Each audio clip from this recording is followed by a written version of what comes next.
Pepsi Zero Sugar. Zero never tasted so good. Pepsi Zero Sugar is a proud sponsor of Syracuse Athletics.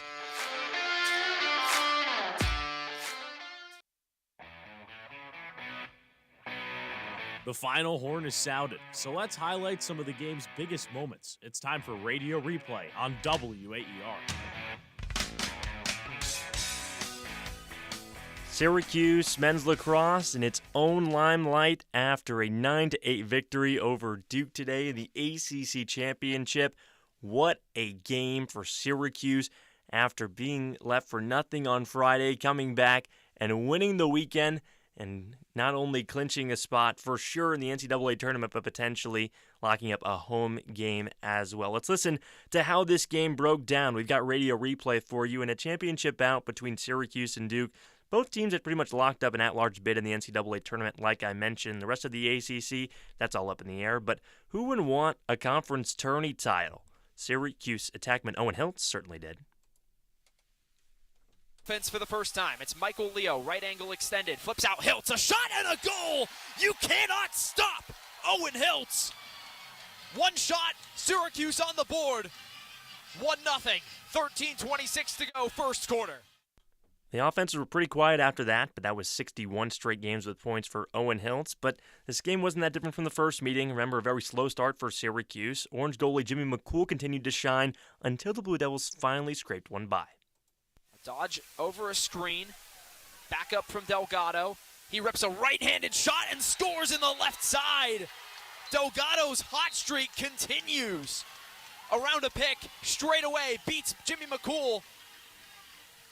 And Duke has tied it at 1 with just under 6 minutes to go in the first quarter. Delgado is such an interesting spark plug with his Duke team. Had no goals for a majority of the season, now has 6. But when SU scores this season, usually it's from that same cast of characters. But with time in the first quarter winding down, an unexpected name was added to the score sheet. Hoddle quickly moves it along to McCarthy. McCarthy, lefty dodge, inside, cuts toward Cage, shoots, and scores! Tyler McCarthy right over the top. Syracuse takes advantage of that face-off win. Back knotted at 2. 1:41 to go, first quarter. Tyler McCarthy, how about it? Third goal of this season for the Midi. The Orange pocketed one more to go up 3-2 after the first quarter, and SU attackman Joey Spallina assisted on that third goal to McCarthy. Both teams entered a little bit of a drought, but then, once again, Spallina shined when the lights were the brightest. Chance in the right alley. Spallina spins to his left, high shot, and he scores! Top left corner, Joey Spallina finds Twine and has his first goal in the 2025 ACC tournament. 6:31 left in the second quarter. The deadlock in the second quarter has been broken. It's 4-2. Orange double the lead. I think we always feel like Joey Spallina doesn't score a ton, but then you realize that that was his 30th goal of this season. One player that didn't have as many goals this year, that was attackman Finn Thompson. Injury held him out for about a month this year. He returned against Duke in the regular season meeting, but was held scoreless. But in round 2 with the Blue Devils, that was not the case. The penalty is done. Back to even strength as Leo feeds it in front, behind the back shot and a goal. Finn Thompson pulling out the moves. Are you kidding me? Syracuse is on a roll. The Orange have scored 4 in a row. It's 5-2 SU. 3:04 left in the first half. Thompson with a little theatrics. That certainly gave Syracuse a little spark going into the second half. There was still it was a 2-goal lead at the half for Syracuse, but SU still needed a spark. The Blue Devils ended up scoring one late to gain some momentum into the half, but SU still with the 2-goal lead. But momentum is dangerous, and Duke took advantage of that in the third quarter. Duke picks it up. Jack Gray with the ground ball. He races over the midfield stripe. Now numbers again for the Blue Devils. Right down the middle. Dishes off far side. McAdory. Cross crease feed. A drop pass in the middle. Johnston's bouncer is in. Ben Johnston takes advantage in transition. Duke has the first goal of the second half and draws it back to a 1-goal game. 5-4, 10:17 to go in the third quarter. So this is when you wonder, are the wheels going to start falling off? Well, something that rarely happened at the end of the regular season, but in the playoffs, the Cuse had a new fire ignited under them. Spallina goes up top. Anderson, low shot, between the legs, he scores! Anderson makes it a 3-goal game again. 7-4 Cuse. 6:20 to go, third quarter.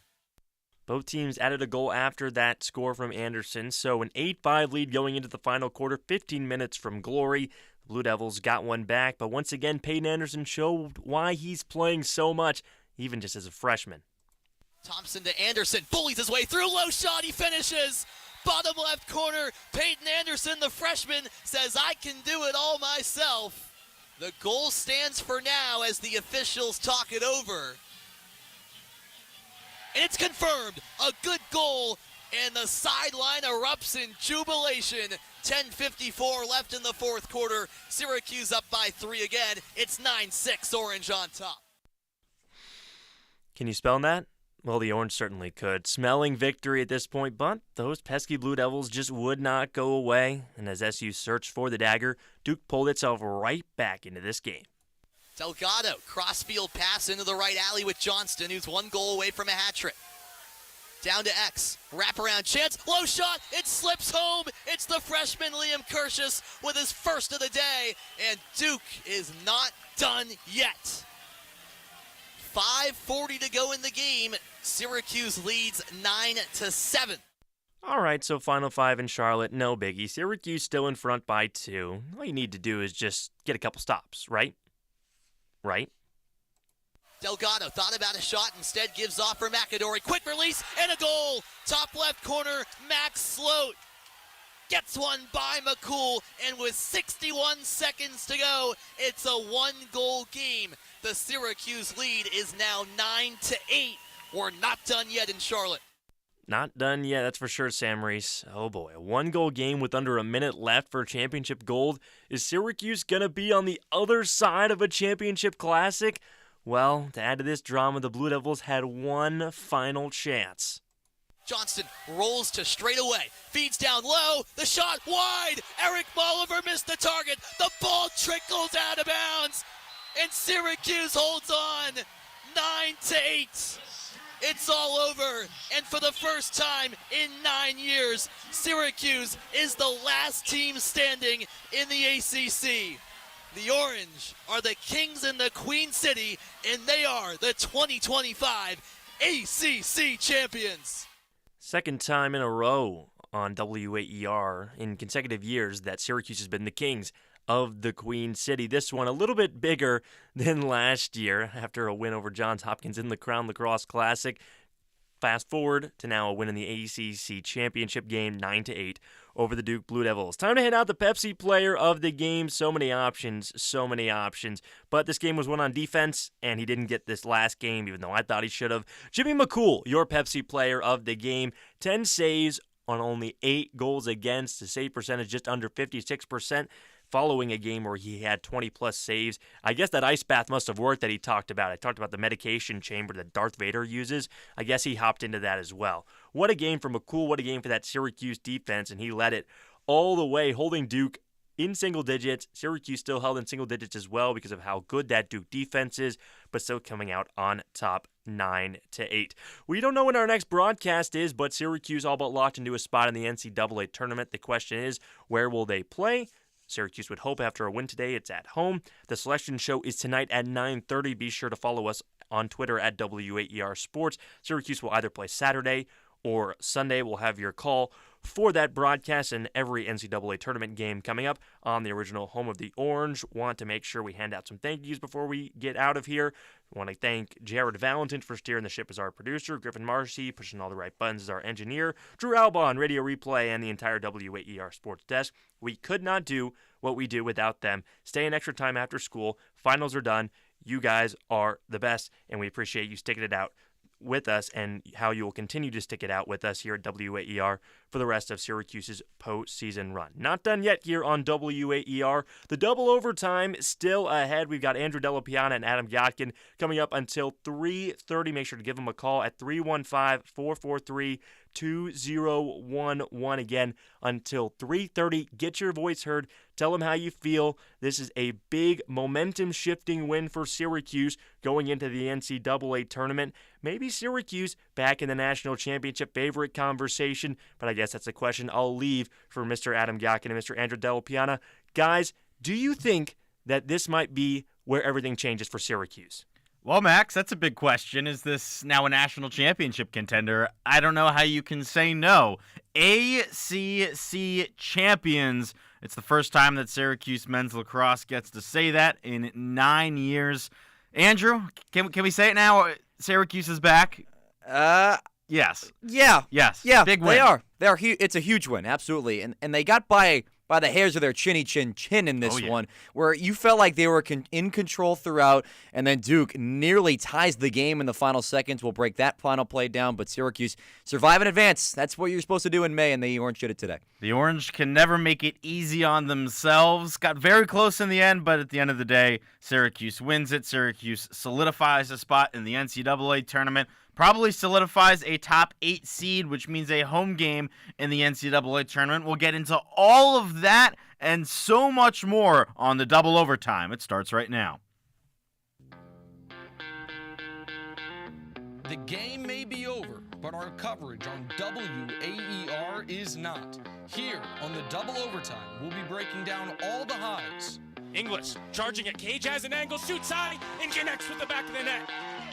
Stevens ahead for English. 4 seconds left. English has to run in. He skips it. 5-hole and scores. 1 second left. We're headed to overtime.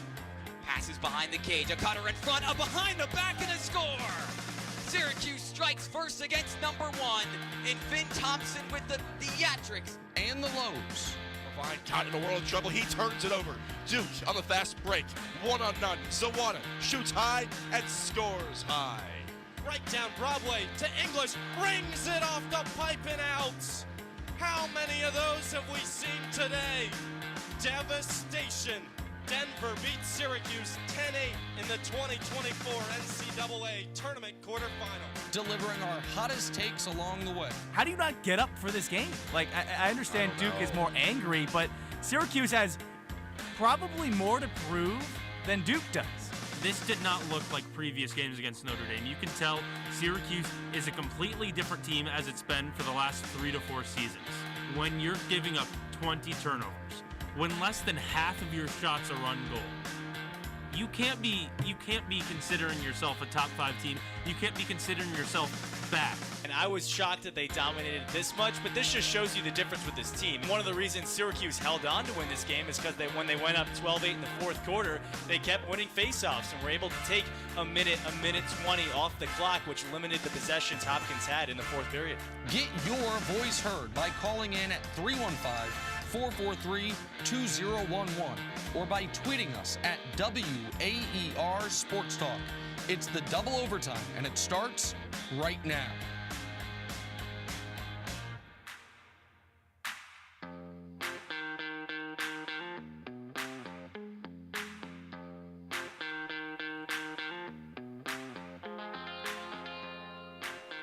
Welcome into the double overtime here on WAER after Syracuse's 9-8 win over Duke to take home the ACC championship. I'm Adam Gotkin alongside Andrew Delapiana. We'll be breaking down SU's win for the next about just under an hour, next 56 minutes. We're on the air up until 3:30 p.m. It's the Orange's first trophy in 9 years, first postseason trophy in 9 years. I'll tell you what, Andrew, to me it feels like that this program has truly turned the corner back to the relevance, back to the legacy that it's known for. What do you think at home? Call in 315-443-2011. Text us 315-556-3929 or interact with us on Twitter or YouTube at WAER Sports Talk. Andrew, we've been talking about is Syracuse back for a while now, but to actually have a trophy in your hand, that makes it all feel so much more real. By far, the biggest win of the Gary Gay era. Yeah. There's no doubt about it anymore. This was a team, in his first year, Adam, they went 4-10, 1-5 in conference play. And the questions start to come around. Is Gary Gate the right guy? And now, they haven't disappeared, but to now have this championship in your back pocket where you're playing your best lacrosse at the right time. Think about it. On Friday, this team had questions about even making the NCAA tournament. Now there could be a potential top 5 team going in the NCAA tournament, hosting a home game. The narrative is completely different just in a span of 3 days now. Without a doubt, Gary Gait does something that John Desko could not do in the last 5 seasons, and that's win the ACC tournament. Now, Desko didn't have the ACC tournament the last 2 years because of COVID, whatever. But still, this is such a massive win for this program, such a massive win for this fan base to just finally have that. It's a sigh of relief, isn't it? Exactly, Yeah. because any regular season win, especially in this sport, it was still, oh, but in May, can they get it done? Oh, but does it really mean anything? Like, hey, they just beat Notre Dame, they just beat Duke, but what does that actually mean? This is, you are lifting a trophy at the end of it. And it's proof that in the big games, they can get it done, because that's been a worry of, in the big games, can Gary Gait deliver? This might not be Memorial Day, but this is probably the second biggest stage, and this team delivered. It's your closest test to what you're going to expect, especially in the ACC, where it's the toughest contest, the toughest conference, the toughest competition. And again, you don't get an automatic bid because of this. You need 6 teams to get the automatic qualifier. The ACC only has 5. You have 4 teams in this conference tournament.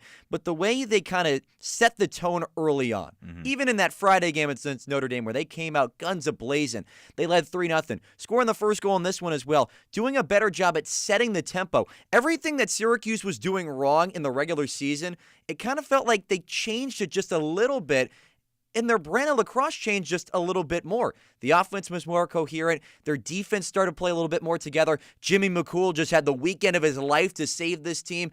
Everything seems to be clicking at the right time, and this is the point in the season where you want to hit your stride the most, is when you get in the NCAA tournament, because, again, the change from what we saw in the final 3 games of the season was unbelievable. Yeah, I don't want to get too far ahead of myself and say that there's this major shift. They beat Notre Dame by 2, beat Duke by 1. But there are those little changes that I agree that we've definitely seen. And, I mean, it's just so important to just get on the right track mentally to win games ahead of the NCAA tournament, because, you just said it a moment ago, but before Friday we were talking about, is this team going to make the NCAA tournament? 3 straight losses, the last win the first week of April. How are you supposed to go from not winning since the first week of April to then winning an NCAA tournament game?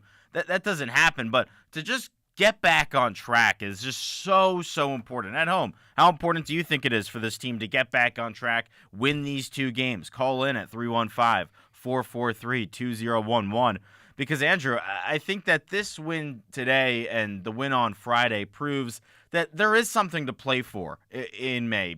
This is absolutely a season that we're saying, why not go win it? Because with what we've seen in college lacrosse this year, anyone can win it, and they finally have proved that they are at that top caliber of teams again. There really is no team that you can look at this year and say, hey, this team is going to win the national championship. No. Last year, it was definitely, hey, Notre Dame, they look like still a wagon with the Kavanaugh still, and, of course, Leon Entenmann in between the cage. But still, the door is wide open for any team to win the NCAA tournament this year. And also, I kind of want to bring it back to a point you were talking about a little bit earlier, is the fashion of the way you lost those 3 regular season games. Look at Cornell. You were kind of in it, not really. You were down by 6, kind of made it close in the second half. Not really your best of contests. North Carolina, not really there. You got dominated by Dom Petramala, and even the game before that as well in front of that Cornell game. There was so many question marks about this team, is could they handle it? Whether it was the slow starts, the physicality thing. It kind of answered the questions I was wondering going into this weekend, is can you be the more physical team, especially against Duke, where you got annihilated in the physicality realm. And look at the ground balls in today's game, especially, Adam, in this category. 37-20 against huge. Duke. That was a huge question mark coming into this tournament, especially because in that Duke game, I mean, you were getting roughed up. Peyton Anderson had 4 turnovers. Think about the ground balls in the second half, too. Because in the first half, 19-6. Losing. Yeah, that's the big one to me, is second half, big moments.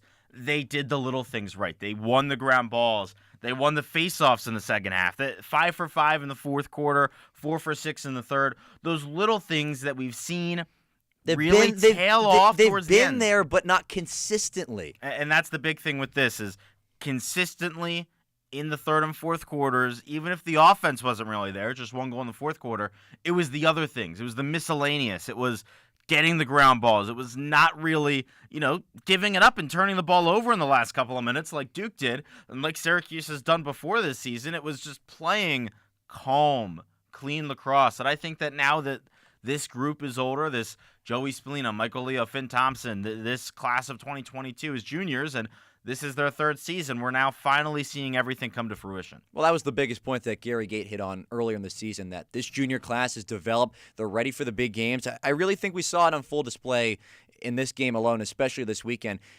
I think, too, maybe a bit a part of it is you're lucky you didn't see North Carolina in this ACC championship. I really think Duke was the perfect matchup for Syracuse in this one, where you had so many things go wrong in that loss against Durham. You only scored 7 goals, the lowest against Gary Gate. We talked about the physicality in the ground balls. Duke dominated you in that category.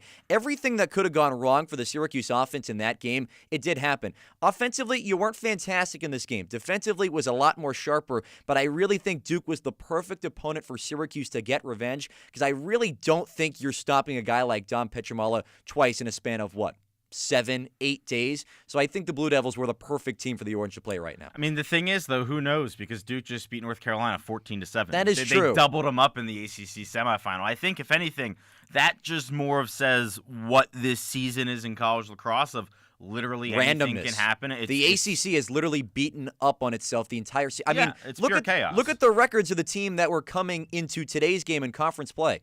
All 4 teams were 3-2. Is that right? Because Syracuse was 2-2, they pick up that win. Was UNC 3-1 in the regular season? I believe them and Notre Dame were both correct. 3-1. They were. Yeah, so everyone. So coming in it today, everyone was 3-2. Was 3-2. I mean, that just shows you how good the conference in Except itself. for UVA, but even even UVA was a test. Exactly, like, and they kept it close with everybody. Yeah. That shows you this conference was just beating up on each other. Now, what does that say about the rest of the country? That's kind of hard to branch out, especially when you get to the non-con. And the AC was really good in the non-conference this season. But still, the point I'm getting at is you had to prove to yourself in the committee that you could beat elite teams in this conference. That's what this ACC tournament is for. Not about the automatic qualifier, but to build momentum going into the NCAA tournament. And the Orange nailed that. They nailed it. Yeah, I think that this is the proof that Syracuse can beat anyone in the country. They cannot lose to anyone. Their worst loss is to Harvard, who is a top 15 team and is going to make the tournament most likely, unless the committee decides to put Army in. But this is a team that can beat anyone in the country and is only losing to very, very good teams. All season long, Syracuse has been up there. But now with this win, we're asking the question of, are they a step above? Is this win the one that makes them a national title contender? That's what Max asked us to start this show. I think that it absolutely does, because this team is playing a better brand of lacrosse than we saw a couple weeks ago, and it's still not playing its best. And to me, if anything, that's a good thing right now, is that this team is not peaking, and it still won the ACC tournament. Terry Foy, our good friend, Inside Lacrosse, I think executive editor, CEO of Inside Lacrosse, whatever it is, Terry Foy, big name in lacrosse. He tweeted out yesterday that he thinks that it's important that teams are not peaking right now, but they peak really quarterfinal weekend and then sustain that, because the Final Four is still in 4 weeks. So I think that this proved that Syracuse is not peaking. This is not the best Syracuse team that we have seen, and yet they were still able to get the job done. And the interesting thing, too, is think about the competition you're going to play in the first couple of rounds as well. It most likely won't be an ACC team. Who knows? Good luck to the committee, honestly. I don't know how they're going to do anything. I mean, it's pure chaos right now. The bracket is just, oh, my gosh. I mean, the bracketology has changed, 3 times in the span of, 24 hours? Just because of how much randomness has come along this season. We'll find out in 7 hours. 9:30 that exact time for Selection Sunday, by the way. But, I mean, I don't think that we have any idea of who it's going to be. But, again, I think the good thing is that we have seen this Syracuse team improve over the last couple of weeks. And I think really the big one is, yes, they lost to North Carolina after Duke, but those issues that we saw with hustle, the issues that we saw with them just not really putting everything on the line that led to the Duke loss, that's not something that we saw in this game.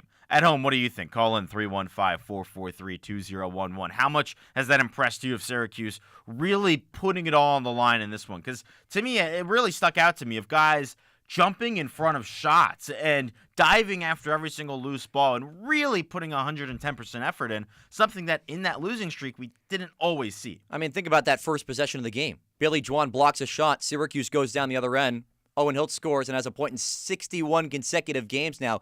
Plays like that. Michael Grace, a deflected shot in his zone, and he's diving on the out-of-bounds mark to get that ball. Plays like that, I feel like we didn't see a whole lot from Syracuse in the regular season that they are now bringing to the forefront. And, of course, Michael Grace, a guy that knows how to win. Yeah. He won a pair of national championships at RIT in the last 2 years. I don't know if it's something he's instilled in this group, but something felt a little bit different this weekend that – and even if we look at last year, too, Adam, in the matchup against Duke, what happened in that one? They got demolished. They weren't ready for it. What, they had 6-7-0 in the first quarter, first half at least? I mean, Will Mark got benched for the guy that had the start in today's game, Jimmy McCool. They didn't feel ready. This weekend, they were ready. They were ready for some of the top competition. The Notre Dames, the Dukes. You had to show up, and they did. And they came out victorious. And that's what you were looking for this weekend. Yeah, without a doubt, it was what you were looking for this weekend. And I think that we mentioned it a moment ago, the maturity of this team really stood out this weekend. The fact that they were not, they didn't get too hot-headed at times. And that, they just did what they had to do to win. Syracuse did not play its best game. I don't think a lot of people think of this Syracuse team as one that's going to win games 9-8. Yeah.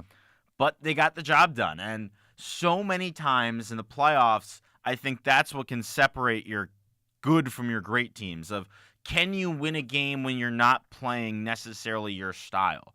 Because Syracuse's style, I think, is winning a 16-14, those high-scoring games. But I think that really impressed me of we've now seen that this Syracuse team can win a big game when everything isn't going right, which is what you have to do if you want to win 4 games in a row and win a national championship. You have to be able to win when things are not going your way. And think about the guys that came up big today. Oh, my gosh. Tyler McCarthy Peyton on Anderson. a swing dog. Uh-huh. Peyton Anderson, 2 goals. And even to go back to McCarthy's goal, that was against the ACC Co-Defensive Player of the Year, Nate McGuire, who's causing almost 2 caused turnovers per game, which is best nationally by a short stick D Mitty. And Tyler McCarthy cooked him. Yep. Tyler McCarthy had 2 goals entering today's game, scores a big one there to give Syracuse a 2-goal cushion. And as well, Peyton Anderson, who's been so in and out of the lineup, he scores 2 goals. It wasn't Joey Spallina having the flashiest game. Finn Thompson, great to have him back in the lineup. Did you see that behind-the-back goal? Oh, my gosh. He didn't even take a single cradle, and he nipped it in the top right corner. Guys that we haven't talked about a whole lot this season. And, of course, with Finn being out of the lineup from that Utah game, getting back in the starting lineup a little bit more. But it wasn't your star guys that were getting it done. And that's what it takes in the postseason sometimes. Yeah, and I thought that was so important in this game, especially because, again, as I was just saying, Syracuse wasn't doing what it normally does great. They needed to find goals in ways that they don't usually. They were getting really deep into the shot clock, and you mentioned what McCarthy and Anderson did. Both the Anderson scored 2, so McCarthy's goal and Anderson's second goal were both very similar. Correct. In that they were unassisted, they were late in the shot clock, and they were moments where whoever it was, the young guy, realized, I need to do this myself. And for McCarthy, it was a swim dodge and then finding room and maneuvering into the space and scoring, something that we haven't really seen much from him. For Anderson, it was a wing dodge from the far side. This was, I think, in the 4th quarter when he scored. A dodge from the far wing, bowled in, crease dives, just straight up beats his man. That's Air Anderson for you. Yeah, and it's those guys who we know are talented. We know are skilled lacrosse players, and those 2 especially. McCarthy and Anderson are your more physical guys. Going and being aggressive is so important. Of the fact that those guys in those 2 plays proved, I know I can do it. I know I can be aggressive, and going and getting it done. Because when the offense isn't fluid, things really fall apart, and you need someone to step up. Unfortunately for Syracuse, that's not going to be Spallina. You need those Dodgers to do it. For Syracuse, its Dodgers are not high-profile names, but those guys on the second-line midfield stood up. They were aggressive, and I think that is so important just believe in yourself, be aggressive, take it to the net. They were huge in this game, no doubt. And the way to – I really want to go back to that dodging point you made this season, because this is a team that does not get downhill a whole lot. No. They score a lot of goals off ball movement, working around, getting the defense to cover, be late on those slides. But to see those three goals in kind of a short little sequence there, it showed me that Syracuse can play with some sort of physicality.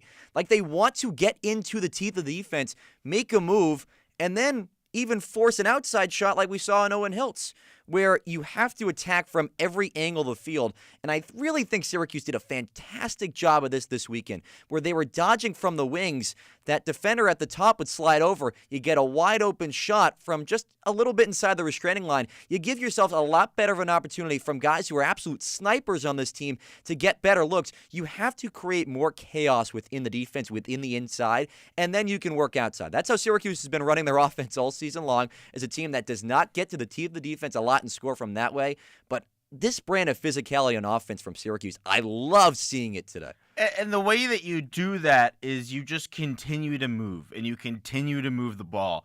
And those wing dodges that are working, when we're seeing them get inside, are usually not on the initial dodge. No. It's usually after they swing it around, or it's on a redodge. And that's where it's so many times things just completely fall apart. But today, and today it did. Yeah. And today there were lulls in the offense where you thought, my goodness, is this really happening again, where they go almost 15 minutes of game time without scoring? We saw it end of the first half, start of the second half. There was a big gap in goals. In the first quarter, there was a big gap in goals. I mean, just think about their man advantage today. It's been very shaky this season. Yeah. But they were doing exactly what you said, where they just move the ball around, try to, and that doesn't work for their offense all the time. You got to create some sort of chaos in the defense. Which starts with dodging. Yes. But what I'm saying, the whole point I'm trying to make here is you can't just dodge from up top. You can't initiate that physicality and initiate just from the start of the possession where Michael Leo has it 50 yards high of the cage or the midfield line and is running downfield. Mm-hmm. Because what happens so many times is that's how they kickstart the offense.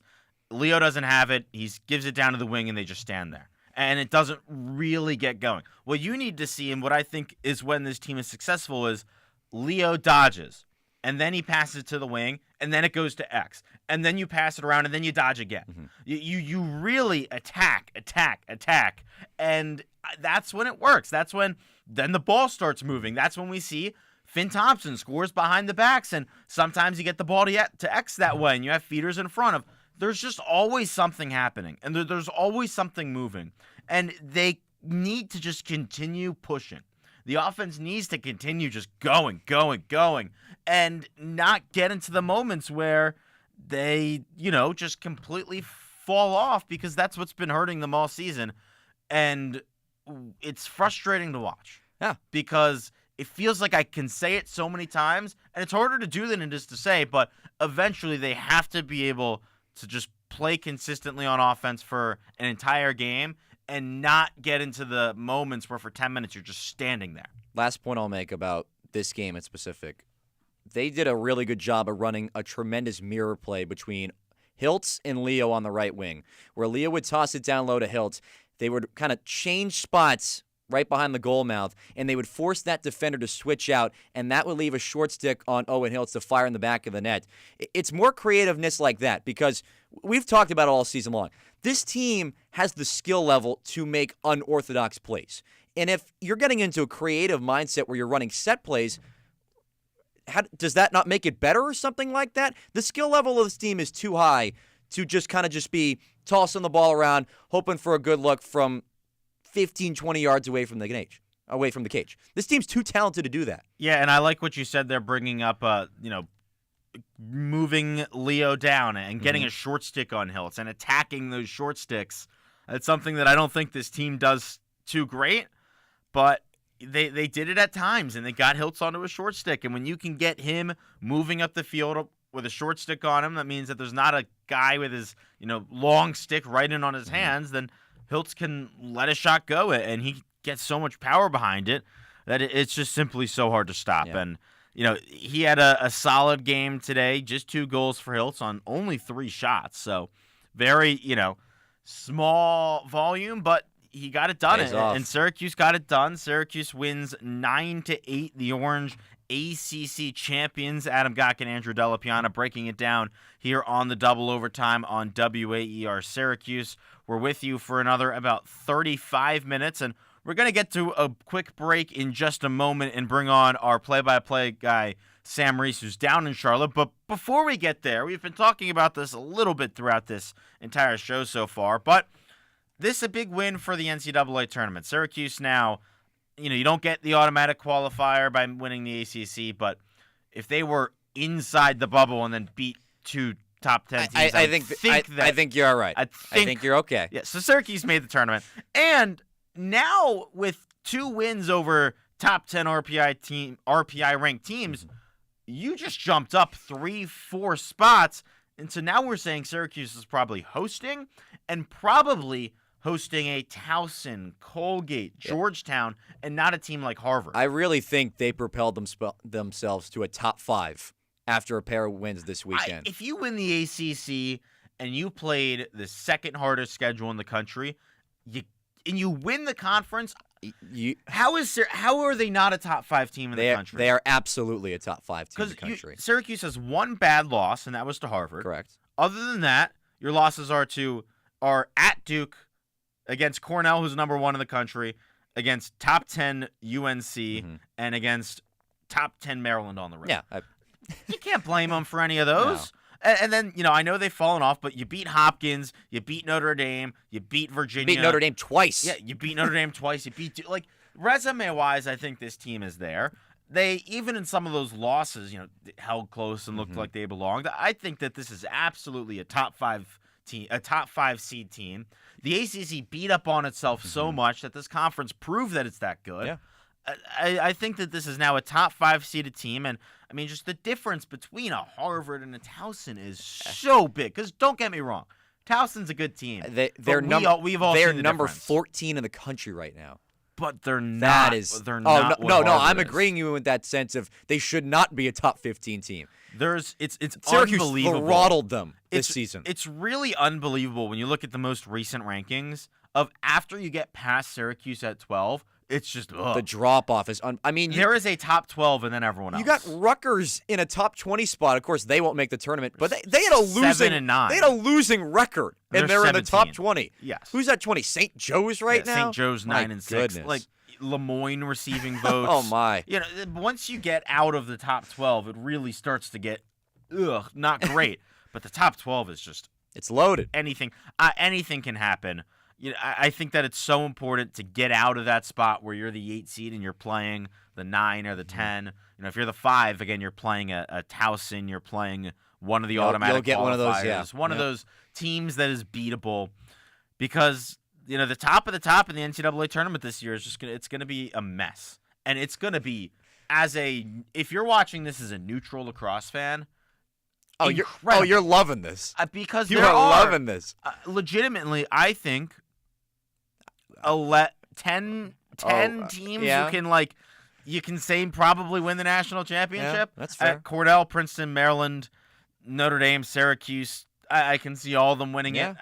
I personally don't think I don't think Ohio State or Penn State will win it, but they could. I think the Big Ten might be for real this year. I don't know. I don't think so, but they could. They could. College lacrosse has proven this year that literally anything can happen, and that's why the sport is so great. That's why I love the sport so much, and it's awesome. But Syracuse wins it, locks in a spot into May Madness, the selection show in about 6.5 hours. There you go. 9:30 p.m. on ESPNU. The U. ESPNU. Never graduate. They had an NBA game on ESPNU. That's brutal. Big network. Tell Sam Reese about that. Oh, wait, we can. We can. We'll have our good friend Sam Reese joining us here on the double overtime in just a minute. He was one of the guys on the call for the game down in Charlotte, the Queen City. Sam Reese, the king of the Queen City, joining us when we come back on the double overtime. Don't go anywhere. There is a one-stop listen for everything Syracuse athletics. You got great talent on this offense. Like, you can't go dormant for an entire quarter. And the Ostrom Avenue podcast provides unique opinions, plus exciting interviews from industry experts. Joined by Georgia Tech play-by-play broadcaster Andy Demetra, Syracuse.com, football beat reporter Emily Laker. Check out weekly interviews on YouTube and listen at waer.org or wherever you get your podcast.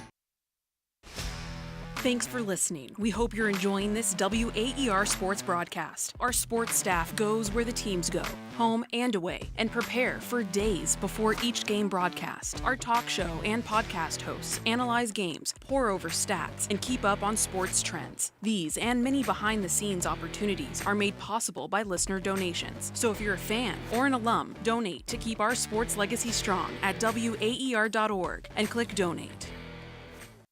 Boarding domestic flights will look a little different soon. You'll have to show something called a real ID to get on a plane, but don't worry. There is some good news here. There's some wiggle room built into the system because they knew that not everyone would be ready. Everything you need to do about Real ID on the next morning edition from NPR News.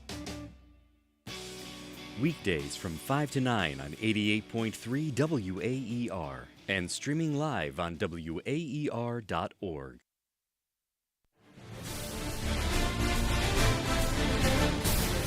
One or two possessions, but not too much. Hiltz has to battle away from pressure. His helmet's knocked high. Spallina goes up top. Anderson, low shot, between the legs. He scores!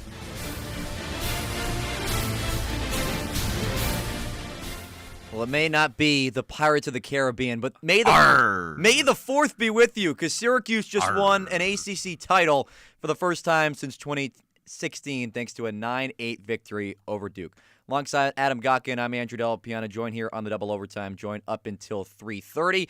And now we are joined by one of our play-by-play broadcasters from today's game, Sam Reese. Sam, how you doing, my friend? I'm doing great. It's a beautiful sunny day in Charlotte. Temperature 71 degrees. They did take the tent down, though.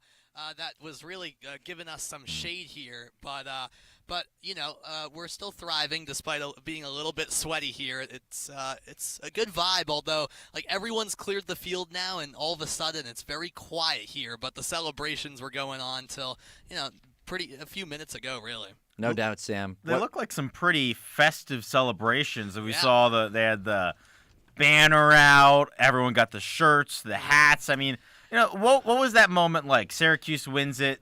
I'm sure there was a massive orange crowd there in Charlotte. There always is. What was that moment like?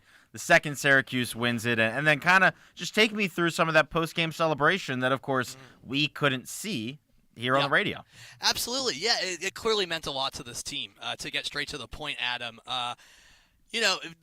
for sure the team understands that there's still a lot of business to settle here with the NCAA tournament around the corner, but I heard you talking about it as well pregame, and it's true. Like, this team has not won any sort of title in so long. So to just lift the trophy, which is a pretty nice trophy, by the way, and also what was a cool part of the celebration, Adam, they cut down the nets like you see in basketball. Ooh. So actually they removed the left goal like shortly after the game, but the right goal is still up right now on what's now basically an empty field, and basically half of it is cut off. So each player got a piece of that net that they tucked underneath their championship hats. Yeah, nice t-shirts, nice hats, and make no mistake about it, this team had a lot of fun celebrating down there, and they were still, really soaking it all in down on the field afterwards. So just for this team to win a championship, even if it's not the national championship, I think is a huge morale boost,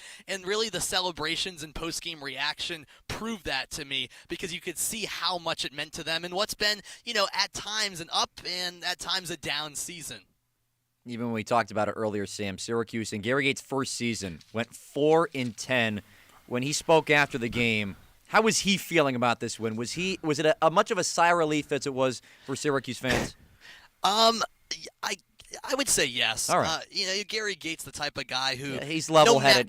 Hard to tell. No matter the circumstance, he's going to give, similar, level-headed is a good way to put it. He'll give a little chuckle and smile. Yeah, and that's kind of the deal sometimes after consecutive losses or sometimes after a huge win like this. It was funny because right before we talked officially to Gary Gate and a few players, including Joey Spallina, Joey was kind of laughing with Gary and was like, "This is your first title here, right? Coaching?" And he was like, "Not with the woman, right? Like with our team." And he was like, yeah, it is. So I think Gary came to the realization that, like, this is a feel-good moment for him and the rest of his players, especially that junior class that, let's face it, has a lot of pressure on them to get it done. But yeah, when it came to us finally asking them questions, Gary pretty, concise and level-headed, is still clearly with the indication that there's business to settle.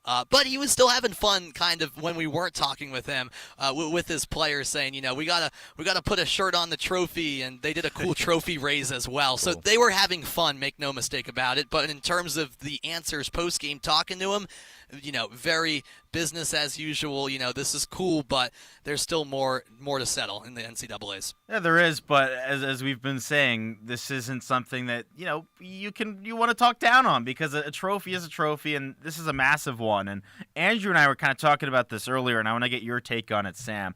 How much of a monkey off the back feeling kind of is there for like Joey Spallina, for Owen Hiltz, for these guys who have been here for now 3-4+ years? Did you feel that just sense of relief that they were finally able to get it done? I did. I absolutely did. Again, it goes back to like the way they were celebrating, and you can say, it's just the conference championship. Like, they need to move on quickly. But no, they have every right to, and I'm sure they're going to flip the page. Once the selection show happens tonight, it's going to be back to business.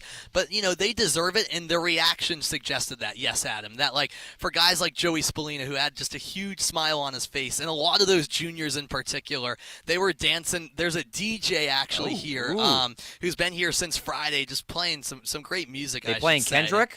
He played a lot of Kendrick. Oh, interesting. Yes. And they were the players down on the field for Syracuse were vibing. They had some great music playing, and they were celebrating. So to answer your question, absolutely, Adam, I did get the sense that this was a monkey off their back for them to actually celebrate a championship, which these guys haven't managed to do so far in their careers together as teammates on the Syracuse team. I think it's big for this group, and their reactions told you just that, really. Oh, without a doubt. Now, getting into this game more, when we talk about those stars, none of them really took over in this game. No one had more than 3 points for Syracuse. No one who had 3 points had even 2 goals. Those were Joey Spallina and Michael Leo, who both had 1 goal, 2 assists. What do you think that says about this team that, none of those guys stood up and had a 4 or 5 goal game, but it didn't matter, and they still won the ACC championship?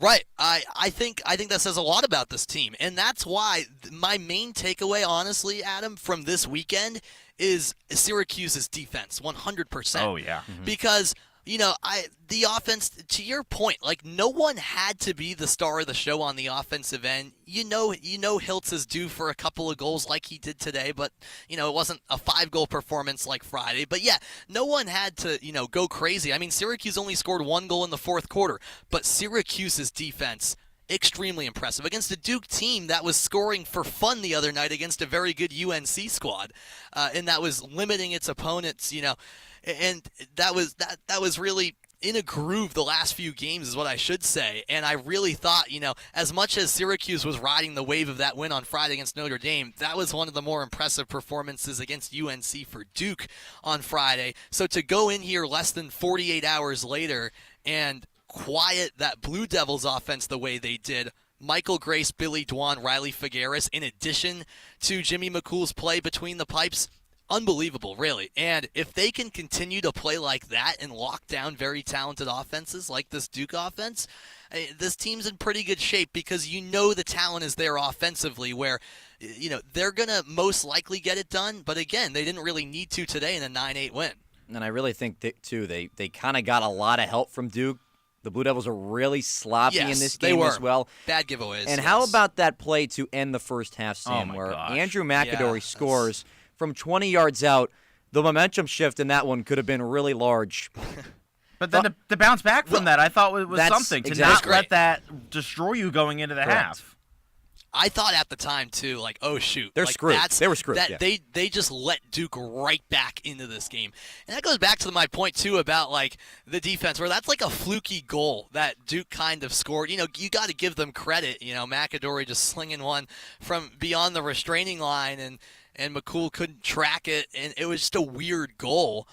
But, you know, it was kind of out of nowhere, completely against the run of play. No one really saw that coming. And, yeah, I thought at the time, you know, oh, man, like that's Duke is feeling good about itself heading into the halftime locker room.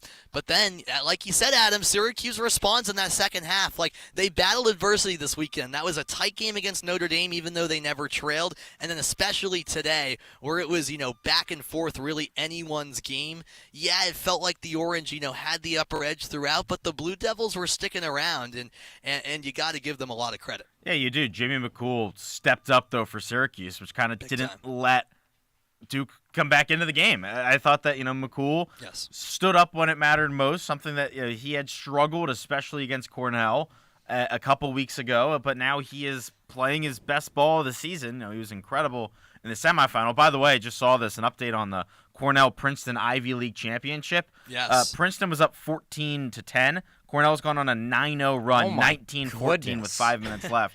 So the Big Red are going to be the number one overall seed and win the Ivy League. But back on track with Jimmy McCool, ACC, they gave him the ACC tournament, I guess, player of the tournament, right? Yes. And we gave him the Pepsi MVP. Player of the game. Deservedly I mean, he has just completely taken a step to the next level over, you know, this weekend, really. I agree. When it's so important for goalies to take that next step. If you have a hot goalie, you can go as far as he takes you, and Jimmy McCool stood up for Syracuse today, over 50% save percentage. At this stage of the season, too, Adam, for Jimmy McCool to be playing his most confident right now goes along with my point about, like, the rest of the defense really impressing me at times, too, where, like, they're finding their stride, especially McCool, at the perfect time. You know, you kind of...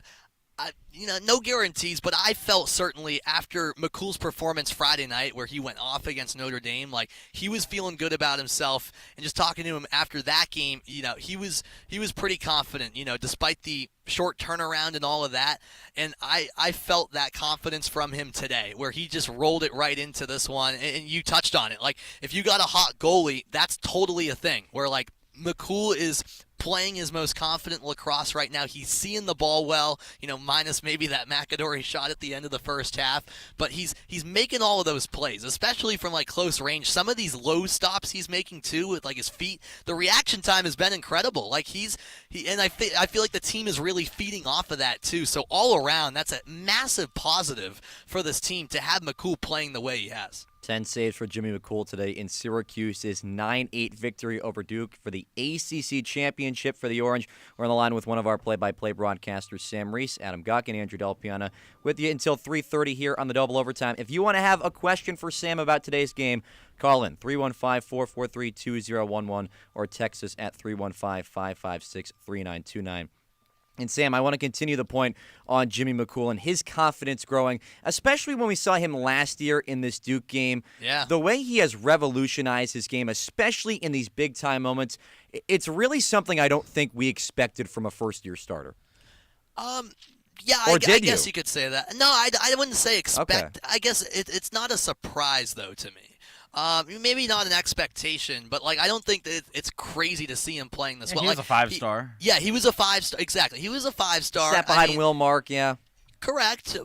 But, like, you know, it's not the craziest thing in the world, but I agree that, like, this is great to see. Like, you know, it wasn't a guarantee, I'll put it that way. That McCool, you know, as a first-year starter, you never know. Even though he was a 5-star in college, got a few opportunities, you know, that one that comes to mind is absolutely, you touched on it, Andrew, like last year on this very field. Just getting thrusted into the ACC into tournament. a tough situation. Yeah, and I really wanted to ask him about that, and if, like, he reflected on that almost a year ago today to, like, you know, losing to Duke again earlier in the regular season and now beating them, if that gave some extra motivation. Unfortunately, I didn't get to ask that. It was a pretty quick media session because of all the celebrations and the players wanted to kind of head out. I don't blame them, but I have to pinpoint that game as a marker because he played over 40-something minutes in that one after not playing much last season. It was his first taste of being a goalie in a big game moment, and to see the progress he's made from being that backup option to now being the star of the show in goal a year later is pretty awesome, and it does show the amount of progress he has made and really his comfortability in goal. We can't forget that this is a first-year starter between the pipes for Syracuse, but you wouldn't really know it. No, you wouldn't, and he looked comfortable. He did. He looked solid, and he didn't make any of the big mistakes that you pray that your goalie doesn't make in the NCAA tournament, because we've seen so many times where you're just thinking, oh my goodness, what in the world just happened? Correct. I mean, that one shot where that Jamison let by that I thought was one that he probably should have had on the Hilt shot, I believe. That's an example of that, Adam, where maybe not a total mistake on Jamison's part, but one he'd love to have back, and it ends up being a 1-goal game. So it's so true. It really is so true. Now, something else that I do want to ask you about here, Sam. Yeah. We've been talking a lot about the positives in this game, and deservedly so after Syracuse lifts the trophy. But there were also some negatives in this game, I thought, and turnovers were a big one. That's what haunted this team when they took on Duke the first time, but 16 of them today. A good amount of them just flat out unforced, where the ball is just completely thrown away. How much at times did you kind of really pay attention and realize oh man, there's just something not going 100% right with the Syracuse offense? Because to me, I thought especially in set situations, they just didn't really fully have it today. No, I'm with you. The execution at times was definitely, I should say the lack of execution really was a bit concerning. I'm with you. I don't know really why that was. I'm not giving them any excuses whatsoever. I don't know if it was all right, we're playing second time in 3 days, we're just not quite in sync, and I don't think fatigue is a factor at all in terms of just making passes. I agree. There were certain times where there was just miscommunication in a straight pass. I thought Duke was, I'm looking at here, they both had the same amount of turnovers. Mm-hmm. I thought Duke was equally, if not more sloppy. Yeah, I thought it was a sloppy game overall. It was, offensively. yeah. That was, as much as you give the defenses credit, and both teams, were limited to single digits, I think, yes, a factor in this one was both offenses at times being sloppy. And I don't know if it was Duke being sloppy rubbed off on Syracuse. I don't think that's the case at all. I think it was just the orange.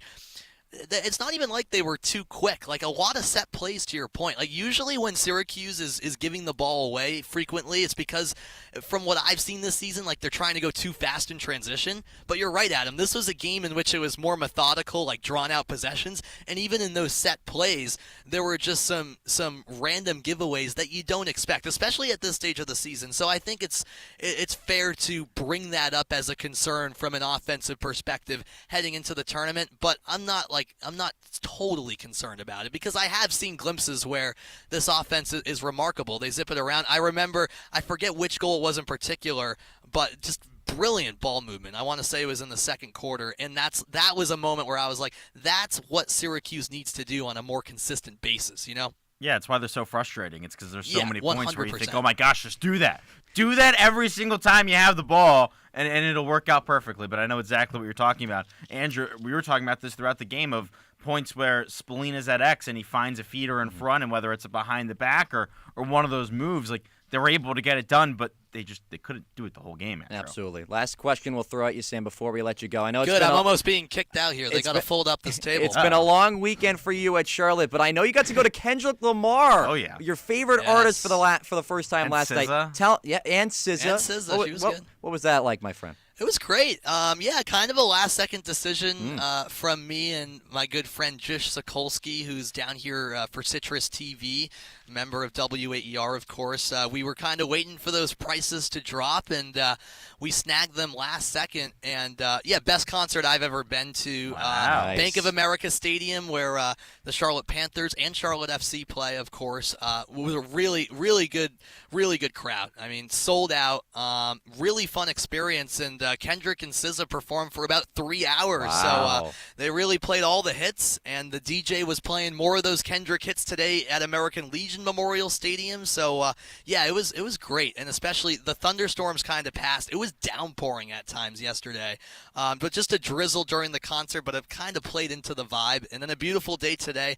All around, can't complain. It was a fun weekend here in Charlotte, gentlemen. Well, Syracuse leaving Charlotte saying, "You're not like us. We're the ACC champions." 1 year anniversary of that coming out today. Sam, have you ever thought about potentially being back in Bank of America Stadium for the ACC football championship in December? Hey, I was thinking that. And Jelly slinging it on that field in the ACC It'll championship. be special. All right, enough football talk, my friend. Sam, thanks so much Thank for you, joining guys. us. Safe travels back to the 315. Appreciate the it. Orange get it done over the Blue Devils 9-8. We'll take one final break here on the double overtime. But when we come back, it's time for our final words before the NCAA tournament after a quick break here on the double overtime. There is a one-stop listen for everything Syracuse athletics. You got great talent on this offense. Like, you can't go dormant for an entire quarter. And The Ostrom Avenue podcast provides unique opinions, plus exciting interviews from industry experts. joined by Georgia Tech play-by-play broadcaster Andy Demetra, Syracuse.com, football beat reporter Emily Laker. Check out weekly interviews on YouTube and listen at WAER.org or wherever you get your podcast. Boarding domestic flights will look a little different soon. You'll have to show something called a real ID to get on a plane, but don't worry. There is some good news here. There's some wiggle room built into the system because they knew that not everyone would be ready. Everything you need to do about Real ID on the next morning edition from NPR News. Weekdays from 5 to 9 on 88.3 WAER and streaming live on WAER.org.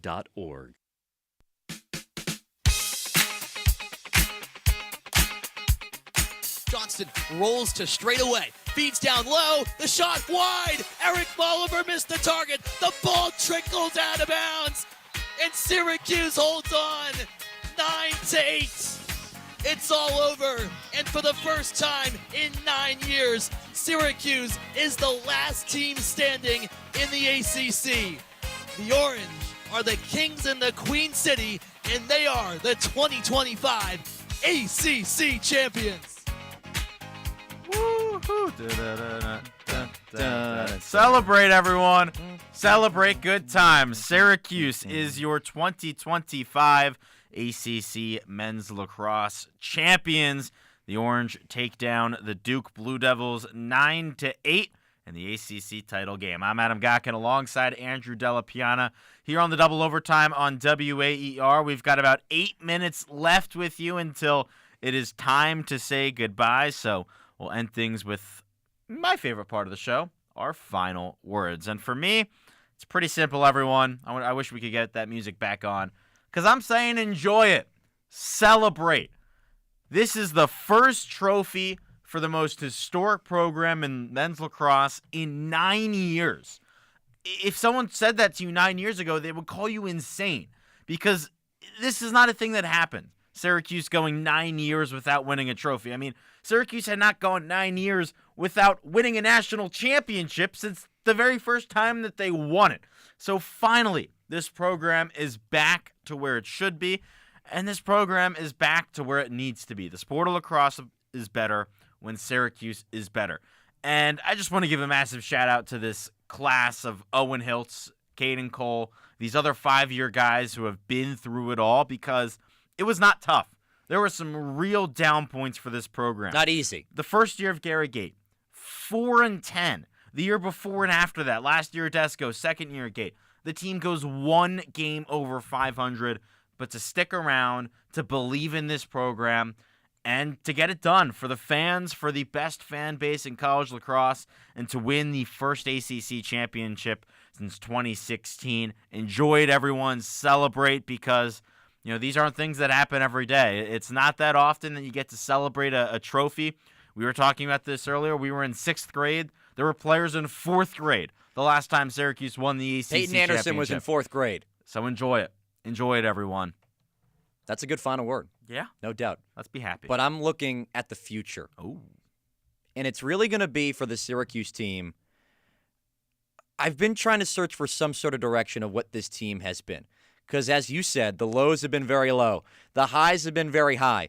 So I'm going to go out on a limb and said this team either loses in the first round or they're making it to championship weekend. All righty. Because look at the wins they've had this season. You beat Notre Dame twice, just once on Friday. You took down Duke, a team that you finally got over the hump of after getting eliminated in the postseason last year. But also, look at the lowest loss to that Harvard game at home. I mean, you're trailing 1-0 to Manhattan at the end of 15 minutes, and you're thinking, oh, my God, this is the team that's supposed to win the national championship. Of course, they go on to win that game 18-2. But the point I'm making is we don't know what version of Syracuse we are going to get once we get in the NCAA tournament. Hopefully, we got a little bit of a good shade in this ACC tournament that this team is ready to play in the postseason. They really haven't done it in the last couple of years. Still looking for that first national championship since 2009. You get bounced last year against Denver. So I'm really curious of what team we are going to see starting next week, where they could either lose in that first round or I have them going to Gillette to play in Foxborough. There's really no in-between anymore, Adam. I'm going to give you an in-between, and that's that I think that they probably lose in the quarterfinal. Oh, that's an easy out. That's an easy out. You know better than that. So here's the thing. Here's what we're looking at right now. If we take the last couple moments, last 5 or so minutes of the show and talk NCAA tournament. First round, now that Syracuse has won the ACC, I'm going to say they have the 5 seed. All right. That's probably Towson, Georgetown, Richmond. Yeah. I don't see Syracuse losing to one of those teams. Because, yes, they lost to Harvard, but I think that Harvard is a step above. I think that those Ivy teams if they are get a step Harvard, above. nerves then the back nerves in are a there. little bit. But I don't really worry. To me, it's the second round of when you're playing at That Cornell, four seed, Maryland, Princeton, Ohio State, Duke. You get one of those teams. That's where it worries me. But I can see them making the Final Four as well. I don't see a world in which they lose in the first round. I see them. I really think if as long as they don't play Harvard, I think they'll be okay. Yeah. You know what? Here's what I think will happen. I'll go out and say it. The one take I have, Syracuse will not lose in the first round. After that, they will either lose in the quarterfinal, lose in the Final Four, lose in the national championship, or win in the national championship. And I do not feel comfortable enough to give a take on any of those, which for me is a shocking thing usually, because I will make my. Well, take. you do have like 4 out of the 5 options that could be right there, so I think the odds will work in your favor. But there. I think that's more of a belief of I think that literally anything can happen. And we talked about this before. This is a crazy year in college lacrosse where Syracuse was the 12th best team in the country according to Inside Lacrosse entering this weekend, and now they'll come out as a top 5 team. We think later tonight. Just beat Notre Dame and Duke in 3 days, and now we're looking at the NCAA tournament. Have fun tonight, committee. Yeah, Good. I mean, goodness. Best of luck because they have to factor in travel, and oh boy, it is not easy for the committee. So best of luck to them, I guess.